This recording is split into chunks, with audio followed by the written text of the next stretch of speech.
My name is Olive Hartman. I'm 31 and I've spent most of my life keeping quiet so no one would call me dramatic. That night, I broke that rule on my own birthday. It happened inside my parents' home in Kansas City, a house that always looked peaceful in pictures, but never felt that way once you stepped inside. The evening started perfectly fine, soft lights, laughter, and a rich chocolate cake in the center of the table. It was my favorite kind, the one my mom used to buy when I was little. For a moment, everything felt calm. Then the front door opened. The sound of heels echoed down the hallway. She was late. She was always late. My sister walked in without a word, her eyes finding the cake before she even looked at me. "You still love that bitter stuff?" she asked, her tone dripping with something colder than sarcasm. I smiled politely. "It's my birthday, Ivy." She stepped closer, a familiar glint in her eyes, that look that always meant trouble was about to start. And before I could even stand, she slid both hands under the cake and dropped it straight into the trash can. The sound, that wet, hollow thud, froze every person in the room. Chocolate streaked down the white trash bag and someone gasped. I didn't move. I didn't shout. I just looked at her and said, "Get out." Ivy smiled, slow and cruel, as if she'd won something invisible. She turned and walked toward the door, leaving behind the smell of frosting and silence. The kind of silence that doesn't fade, it waits. Before I continue, drop a comment with your city and the time. Let's see how far this story reaches tonight. That night opened a door to memories I'd kept locked for too long.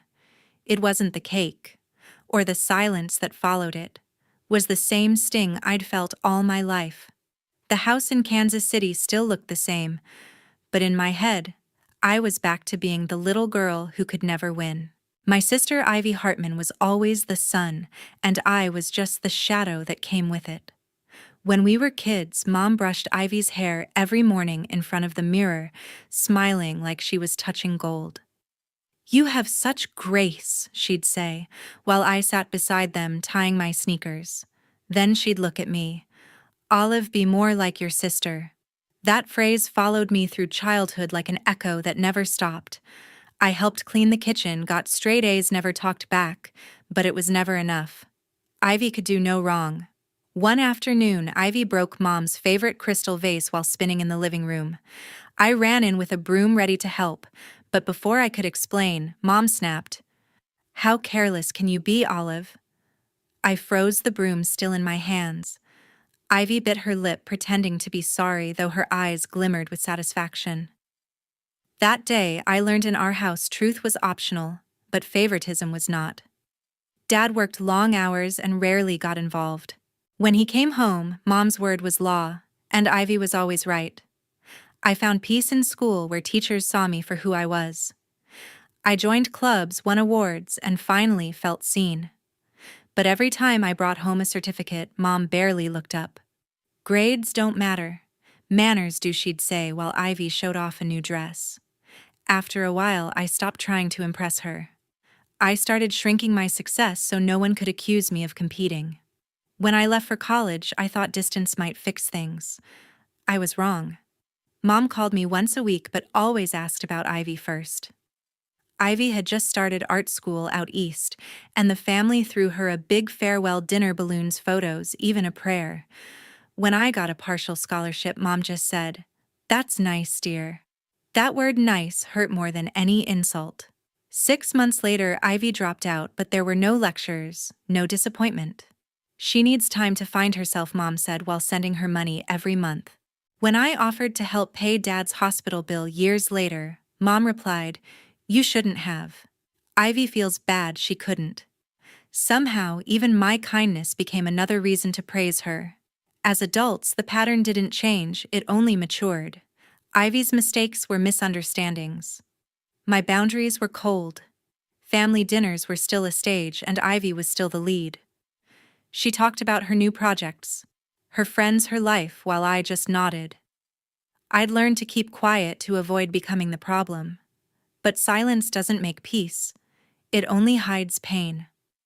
Every time I came home, I saw the same framed photo of Ivy on the mantle, her graduation picture, even though she never graduated. It made me laugh, but quietly. That's what I'd become, the quiet one, the easy one, the invisible one. I told myself it was fine that family wasn't supposed to be fair, that mom just loved differently. But deep down, I knew the truth. She didn't see me. Not really.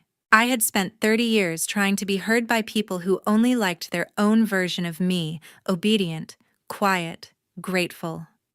The night Ivy threw that cake away, it wasn't about dessert. It was about every moment that led to it. Every time I'd been told to stay calm while she got away with cruelty. Every time silence was mistaken for forgiveness. And as I stood there in that kitchen, I realized that the chocolate cake wasn't the first thing she ever threw away. It was just the last.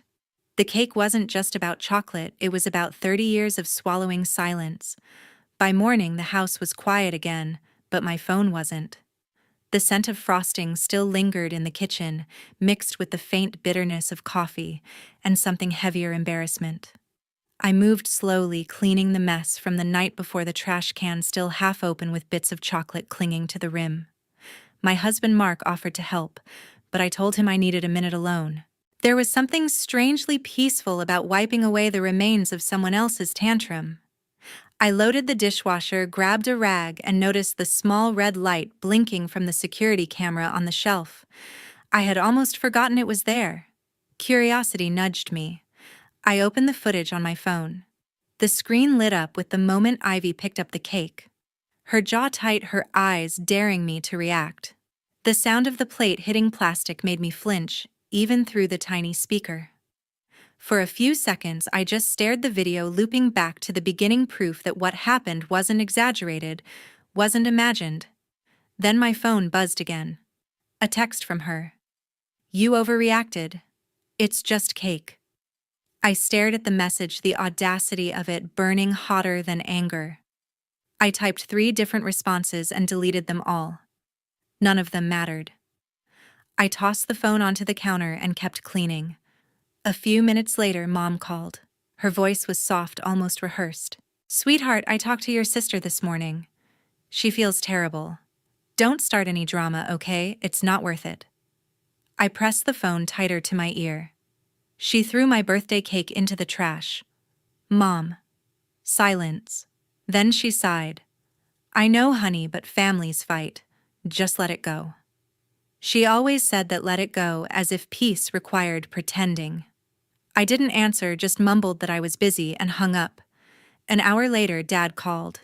His tone was casual, like he was discussing the weather. "I heard there was some trouble last night," he said. "Ivy just wanted attention. Don't take it seriously." My throat tightened. "You're right," I said flatly. "I won't." When the call ended, I saved the video file to a private folder on my laptop. Mark looked over my shoulder. "You're keeping it?" he asked. "Yes," I said. "I might need it." He didn't argue. He just nodded, the way someone does when they know a storm is coming. The rest of the day moved in slow motion. I folded the leftover decorations, washed the dishes again, even though they were clean, anything to keep my hands busy. Outside, Kansas City's winter sky was pale and cold, and the light coming through the curtains looked almost colorless. The quiet was heavy, not peaceful. Every buzz of my phone made me jump, expecting another message, another reminder that Ivy was rewriting the story in her favor. I didn't reply to any of them. Mark suggested we go for a drive, but I stayed on the couch scrolling through photos from the party pictures taken just minutes before everything fell apart. Everyone's smiling, eyes bright, unaware of the chaos that would follow. I zoomed in on Ivy's face in the group shot. She was already frowning, already distant. Maybe she'd come planning to ruin it. Maybe that was the point. By evening, my inbox was full of messages from relatives. "What happened?" "Your mom said there was a misunderstanding." Ivy sounded so upset. It amazed me how fast her version spread. I didn't respond. Instead, I opened the video again, watched it once more, and this time I didn't feel anger. I felt clarity. The clip wasn't about the cake, It was about proof. Proof that for once I hadn't imagined being treated like I didn't matter. Proof that the person everyone adored could be cruel when no one was looking. I closed the laptop, exhaled slowly, and leaned back. For the first time in years, I wasn't trying to explain myself. I wasn't defending fixing or smoothing things over. I just let the silence stay. I thought maybe if I ignored it long enough, the situation would fade the way it always did. Families forget. People move on. But deep down, something told me this time would be different. I could feel it. The air was too still, the quiet too sharp. The storm hadn't passed. It was gathering. The next morning, I woke up to 50 missed calls and a video I never made. My phone kept vibrating on the nightstand like it was panicking for me. I grabbed it expecting maybe a work update or messages from friends checking in about the party. Instead, the first notification froze me. Olive Hartman posted a new status. The caption read, "Some people show their true colors at family events." Underneath a crying emoji and a heart. Nothing else. Yet it already had hundreds of likes and shares. Comments flooded in, people asking what happened, others comforting her, calling me cold, without knowing a single detail. I scrolled further and my stomach tightened. She'd uploaded a short video just 15 seconds long. The thumbnail was my kitchen. My voice, sharp but calm, echoed through the phone. "Get out." The clip ended there, cutting before she dropped the cake. In her version, I looked like the monster, an ungrateful, angry sister kicking out her own flesh and blood on her birthday. The timing was perfect, the editing ruthless. My heart pounded so hard I could hear it in my ears. Mark leaned over, sleepy and confused. "What's wrong?" he asked. I just handed him the phone. He watched in silence, then whispered, "She posted this publicly." I nodded. "It's everywhere." By the time I opened my laptop, the post had spread across every platform. Someone had screen recorded it, reposted it with captions like, "Some people never appreciate family." Strangers I'd never met were dissecting my life in comment sections. My phone buzzed nonstop. Friends from college texted, "Hey, are you okay? What's this video about?" I didn't respond. My hands shook too much to type. Around noon, I got an email from HR. The subject line made my stomach drop. "Meeting request, urgent." I worked as a project coordinator for a design firm in downtown Kansas City, a place that prided itself on team harmony. When I walked into the conference room, my supervisor and the HR manager were already seated, faces polite but wary. Olive, my manager, started, "We saw some online activity involving you. It's probably nothing, but it's drawing attention."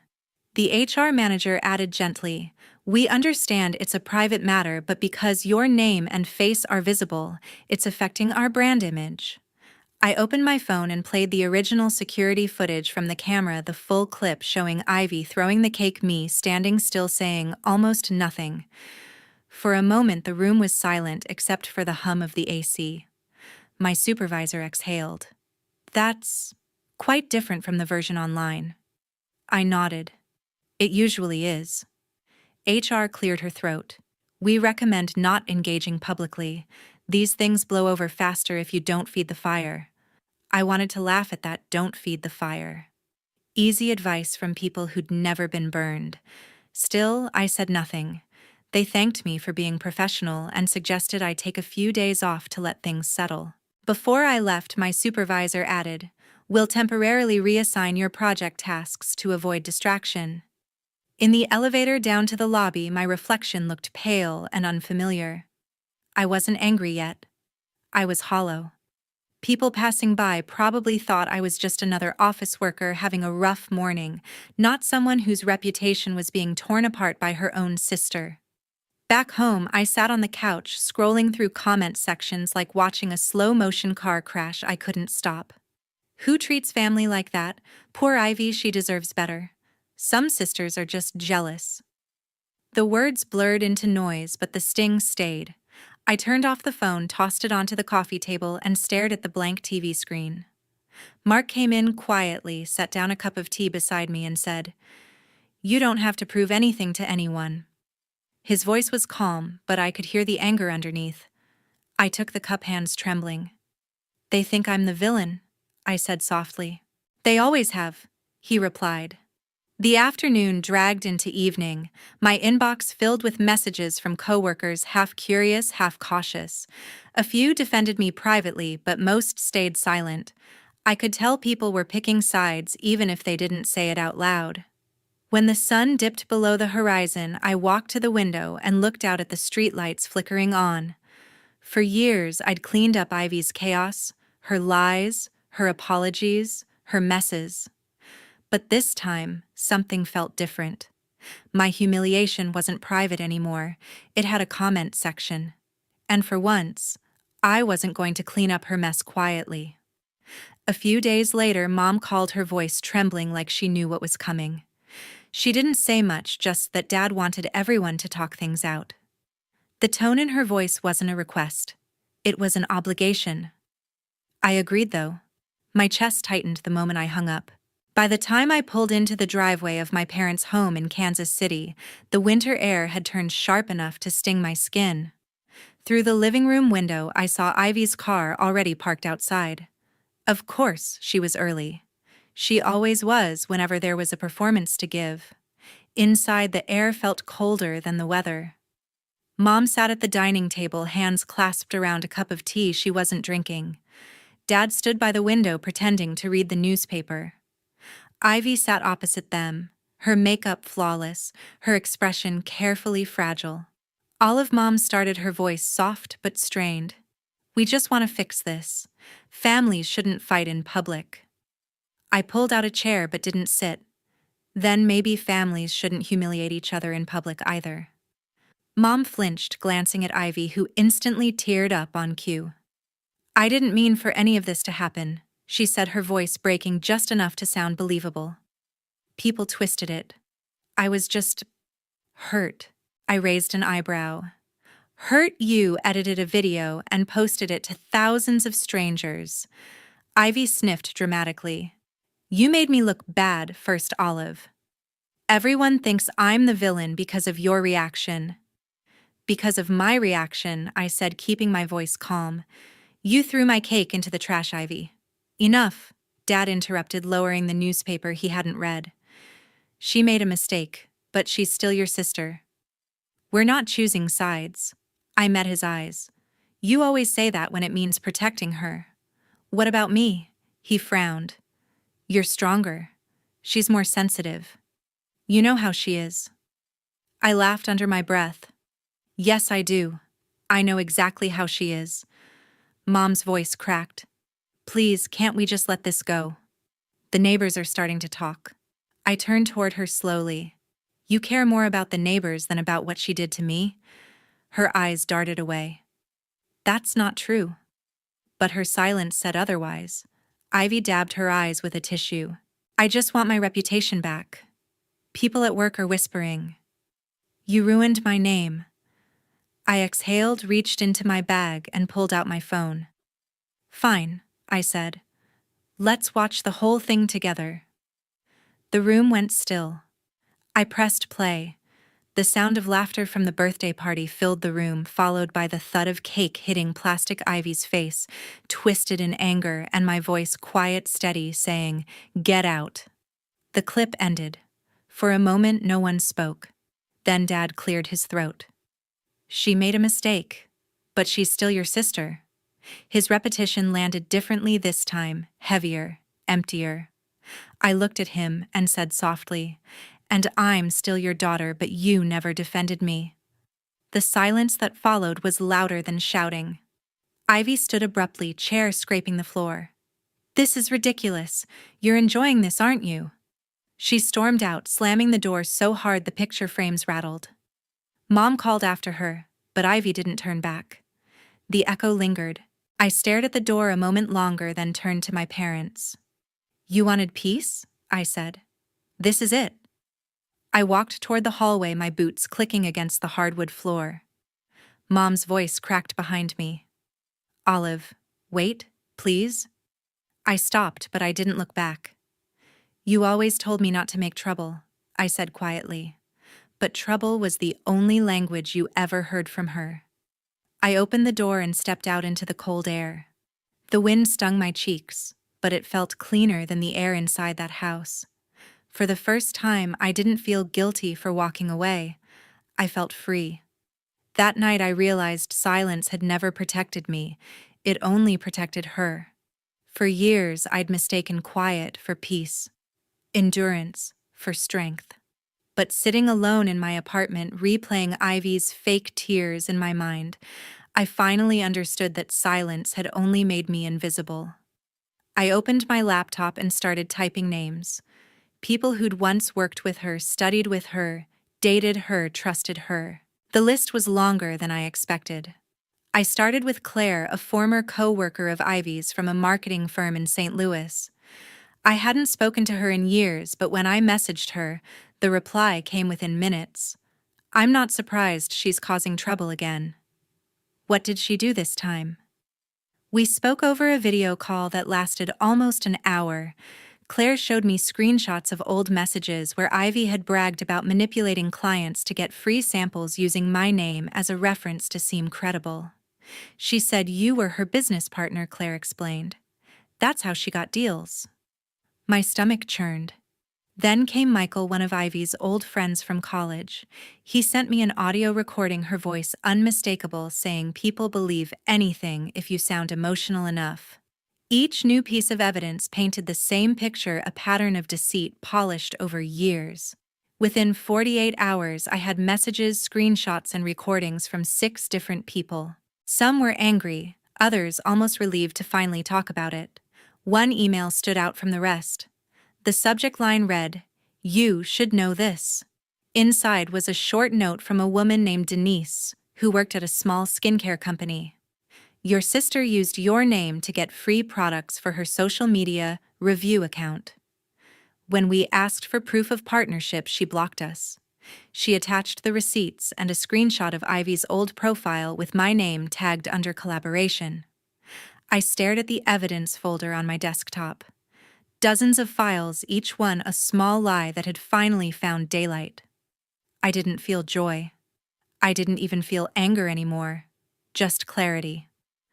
Mark came into the room quietly. "Are you sure you want to post it?" he asked. "Once it's out there, you can't take it back." I nodded. She wanted an audience. I'll give her one. I spent the next 2 hours editing. No dramatic music, no insults. No narration, just timestamps, facts, and faces.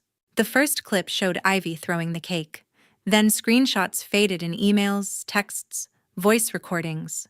The final slide read, "Here's what really happened and what always happens."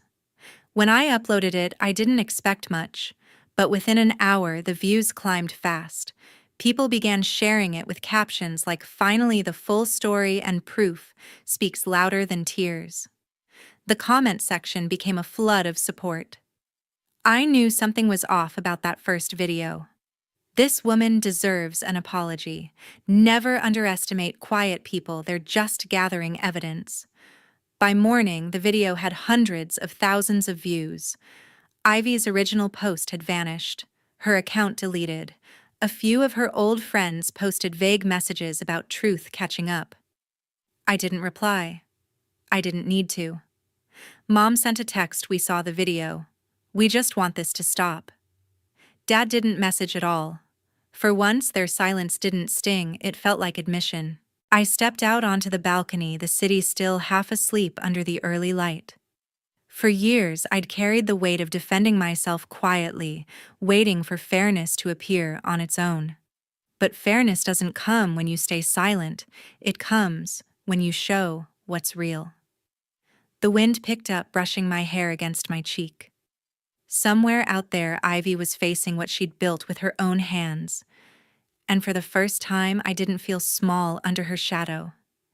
The truth didn't need me to shout. It only needed to be seen.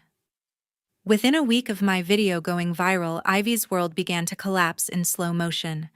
Her sponsors pulled out one by one, brands issuing short statements like, "We do not condone dishonest representation." The PR agency she worked with removed her photo from their website overnight.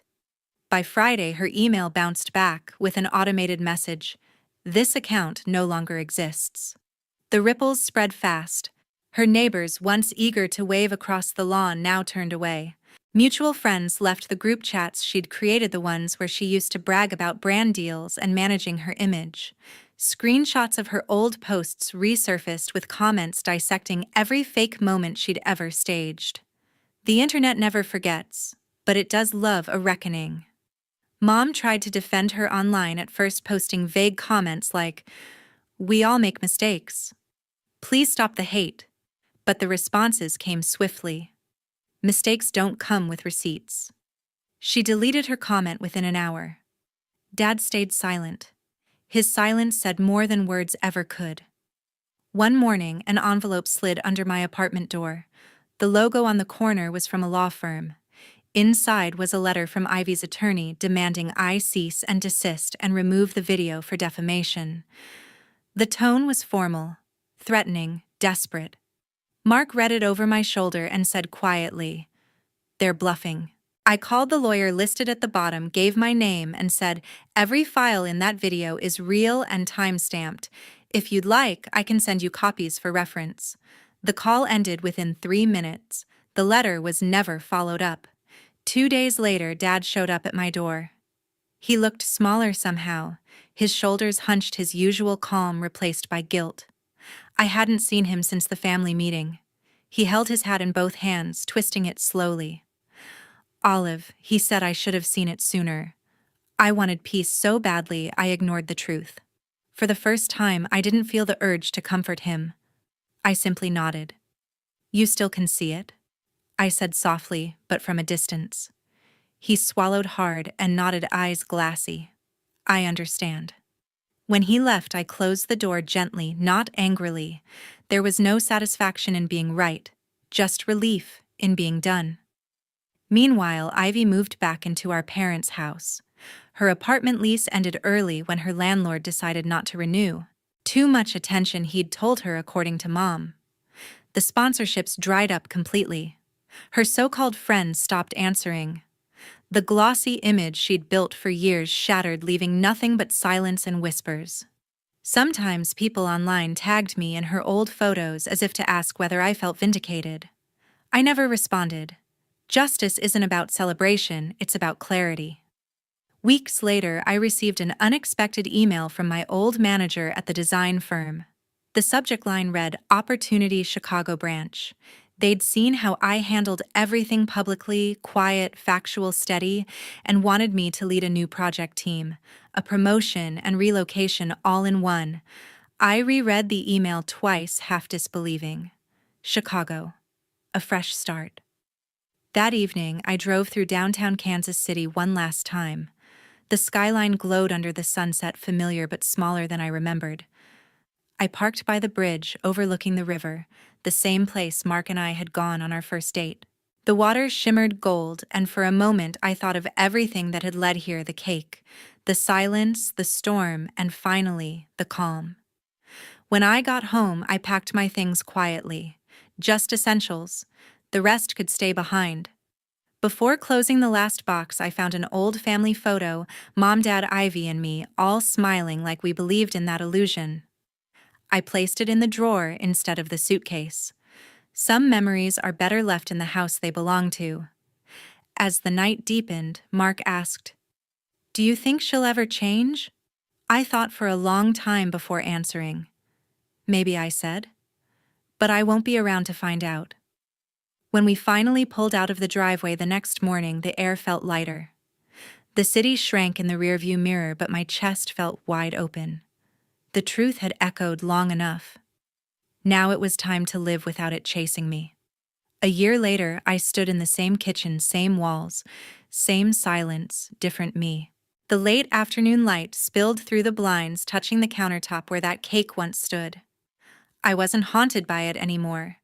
It was just marble sunlight and peace. I had returned to Kansas City for a short visit, nothing more than a weekend to see my parents. I didn't tell Ivy I was coming, and I had no plans to. Some doors stay closed for a reason. Mom hugged me at the doorway, her arms tentative like she wasn't sure she was allowed. "You look good," she said softly. Her hair had more gray now, her eyes tired but kind. Dad smiled faintly from the living room, as if trying to offer quiet support. We talked about safe things, the weather, the new neighbors, the tomatoes in the backyard. The word Ivy never crossed anyone's lips. That night, Mom handed me an envelope before I went upstairs. "I wrote something for you," she whispered. The handwriting on the front was familiar. Neat, careful, guilt-ridden. I waited until the house was quiet before opening it. The letter was long. Apologies, regrets, the kind of sorrow that comes too late to change anything. "We didn't realize how much we hurt you by trying to keep peace. I see now peace without fairness isn't peace at all." I read it once, folded it neatly, and put it back in the envelope. I didn't respond. Forgiveness didn't need to be announced. Sometimes it was enough just to stop carrying the weight. The next morning, I drove across town to pick up a cake. The same bakery, the same scent of cocoa and vanilla that wrapped around me like a memory. The woman behind the counter smiled. "Birthday again?" I nodded. "Yes. Chocolate, please." I didn't say for whom it was mine this time. Back home, Mark had set up 2 candles on the table, one for each of us. "Small party," he said. "Just how you like it." We ate quietly, the frosting soft and rich. He leaned back in his chair and said, "You know that's the best revenge piece?" I smiled, shaking my head. "No, it's not revenge. It's closure." He laughed gently. "Same difference." "Not really," I said. "Revenge keeps you tied to them. Closure lets you walk away." Later, I logged into the online group I'd started 6 months ago, The Quiet Ones. A space for people who grew up unheard, overshadowed, or blamed for keeping the peace. Hundreds of members now shared their stories every week. Some wrote about siblings who took everything, some about parents who never defended them. I replied to as many as I could. "You're not alone," I typed to one.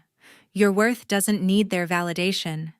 Each message felt like closing another old wound, not with anger, but understanding. Healing wasn't loud. It was slow, steady, and quietly radical. Before midnight, I sat by the window looking out at the city lights. They shimmered like tiny second chances. A year ago, I'd thought peace meant silence. Now I knew better. Peace isn't what others give you, it's what you stop giving away. I blew out the candle, one last flame flickering in the dark. The room smelled of chocolate and calm. Maybe that was the real lesson: some things fall apart so you can finally breathe in the space they leave behind. "Thank you for staying till the end," I whispered, imagining the audience on the other side of the screen. If you've ever had to choose peace over family, share your story below. I read everyone.